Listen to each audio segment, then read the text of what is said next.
Aujourd'hui, nous allons voir comment créer un point de restauration sur Windows 7. Ceci va vous permettre donc d'enregistrer les différents documents et programmes qui sont installés donc sur votre ordinateur pendant la création du point de restauration, et vous pourrez donc apporter les modifications que vous souhaitez. Si vous souhaitez plus appliquer ces modifications, vous pourrez ensuite, grâce au point de restauration, revenir à celui-ci et vous retrouverez donc les applications et les données qui se trouvaient pendant que vous avez effectué votre point de restauration.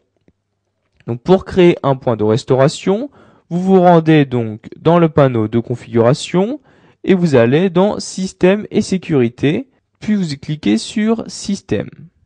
Les différentes informations de votre système vont s'ouvrir et vous allez sélectionner Protection du système à gauche de cette fenêtre-ci.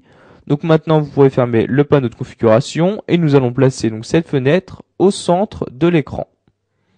Donc pour créer un point de restauration, donc vous choisissez tout d'abord le lecteur sur lequel vous souhaitez le créer. Donc vous voyez ici, je n'ai qu'un disque dur, donc je sélectionne donc le disque C et je clique sur Créer un point de restauration. Et vous allez choisir donc le nom du point de restauration que vous souhaitez mettre. Donc mettez bien un nom bien explicite. Ceci vous permettra donc, quand vous restaurerez votre système, de retrouver plus facilement ce point de restauration. Donc ici, nous allons mettre point numéro 1 et vous cliquez sur Créer pour créer votre point de restauration. Donc maintenant, la création du point de restauration est en cours. Celle-ci sera plus ou moins longue suivant le nombre de programmes et le nombre de documents que vous possédez sur votre ordinateur. Donc une fois le point de restauration terminé, vous allez avoir un message qui va s'ouvrir vous disant donc que le point de restauration a bien été créé. Donc vous pouvez maintenant cliquer sur Fermer. Donc maintenant nous allons nous rendre dans Configurer et vous allez choisir donc les différentes configurations disponibles pour vos points de restauration. Donc vous voyez ici la place que prend vos points de restauration sur votre disque dur. Donc la place actuelle que prend vos points de restauration. Donc ici, ils prennent 143 mégaoctets et vous pourrez ici choisir l'utilisation maximum de votre espace disque. Donc pour cela, vous bougez le curseur donc comme ceci, vous cliquez et en maintenant le clic de votre souris, donc vous allez soit vers la droite pour augmenter l'utilisation maximum, soit vers la gauche.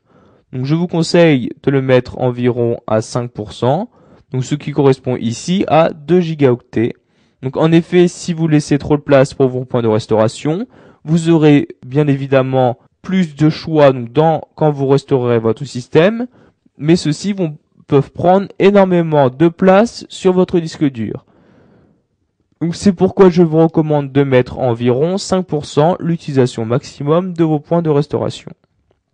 Vous avez aussi bien évidemment la possibilité de supprimer ces points de restauration. Mais attention, si vous cliquez sur supprimer, cette action va supprimer tous les points de restauration. Vous n'avez pas la possibilité de supprimer que quelques points de restauration.